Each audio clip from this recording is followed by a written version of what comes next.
একটা কালিমা আছে, সকালে এবং সন্ধ্যায় 7 বার করে পড়লে আল্লাহ পাক ওই ব্যক্তির দুনিয়া আখিরাতের সমস্ত দায়িত্ব নিয়ে নেবেন ইনশাআল্লাহ তাআলা। বলে দেব সেটা কি? হাসবি আল্লাহ লা ইলাহা ইল্লাহু আলাইহি তাওয়াক্কালতু ওয়া হুয়া রাব্বুল আরশিল আযীম। কোন সূরায় আছে এটা? কে বলতে পারবেন? একজনও নাই? আলেম একজন বলেছেন, আমি জেনারেলদের কাছ থেকে উত্তর চাচ্ছিলাম। কোথায় আছে হাসবি আল্লাহ লা ইলাহা ইল্লাহু আলাইহি তাওয়াক্কালতু ওয়া হুয়া রাব্বুল আরশিল আযীম?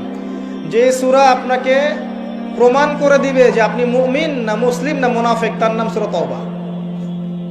একটা সূরা কোরআনের যে প্রমাণ করে দিবে যে আমি আসলে মুমিন না আমি আসলে মুসলিম না আমি আসলে মুনাফিক, প্রমাণকারী সূরার নাম হচ্ছে তাওবা।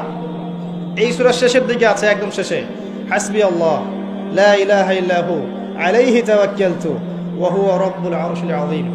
হাসবি আল্লাহ, আল্লাহ আমার জন্য যথেষ্ট। লা ইলাহা ইল্লাহু, তিনি ছাড়া কোনো ইলাহ নাই। আলাইহি তাওয়াক্কালতু, আমি তার প্রতি তাওয়াক্কুল করেছি, ভরসা করেছি।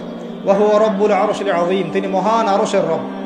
এই কথা যে বলবে সকালে 7 বার সন্ধ্যায় 7 বার, দুনিয়া আখিরাতের যে কোনো প্রয়োজন আল্লাহ পাক পূরণ করে দিবেন ইনশাআল্লাহ। এটা আরেকজন নবী বলেছিলেন, তার নাম কি? এটা একজন নবী বলেছিলেন, তার নাম কি? যাকে আগুনে ফেলা হচ্ছিল, এবার বুঝতে পারছেন কি নাম? ইব্রাহিম আলাইহিস সালাম।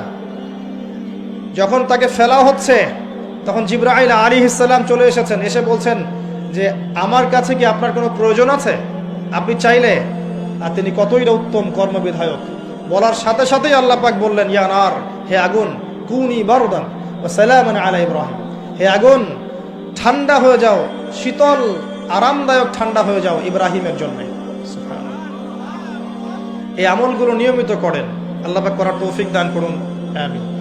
একবার নবী সাল্লাল্লাহু আলাইহি ওয়াসাল্লাম ঘরে বসে আছেন এবং তখন ফজরের আজান দিয়েছে।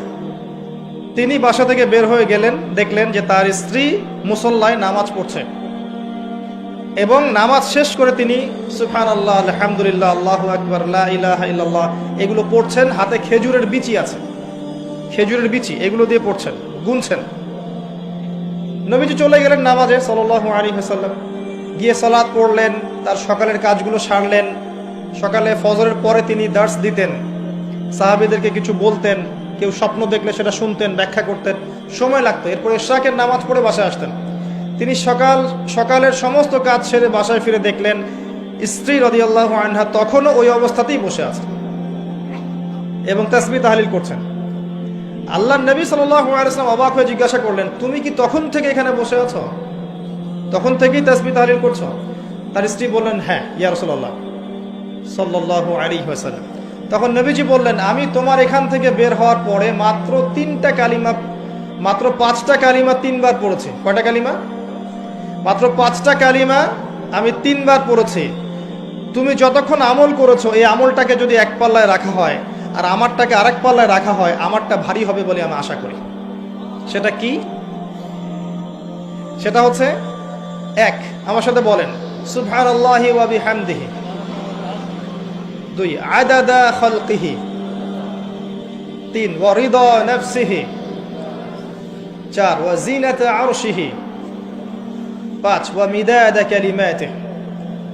এই 5টা কালিমা 3 বার করে, সুবহানাল্লাহি ওয়া বিহামদিহি, আদাদা খালকিহি, ওয়া রিদা নাফসিহি, ওয়া জিনাতা আরশিহি, ওয়া মিদাদা কালিমাতিহি। পারা যায়? সকালে 3 বার বললে এই দেখেন 3, 4, 5 ঘন্টার ইবাদতের নেকি পাচ্ছেন আপনি। আরেকটা বলে দেই, ফজরের নামাজ জামাতে পড়ার পরে কেউ যদি বসে থাকে, নামাজ জামাতে পড়েছে এরপর জায়গায় বসে আছে, নামাজ শেষ, নামাজের পরে দোয়া হয়েছে আলহামদুলিল্লাহ, দোয়া করেছে, নামাজে বসে আছে, নামাজের শেষে বসে আছে, তাসবিহ তাহলিল করছে, করতে করতে করতে করতে সূর্য উঠে গেল। সূর্যটা উঠে যাওয়ার পরে সেই ব্যক্তি যদি 2 রাকাত নফল নামাজ পড়ে, যেটাকে আমরা ইশরাকের নামাজ বলি, এটা পড়ে যদি বাসায় ফিরে যায়, আল্লাহ রসুল বলছেন সাল্লাল্লাহু আলাইহি ওয়াসাল্লাম, তার আমল নামায় একটা কবুল হজ, একটা কবুল উমরার নেকি দেওয়া হবে।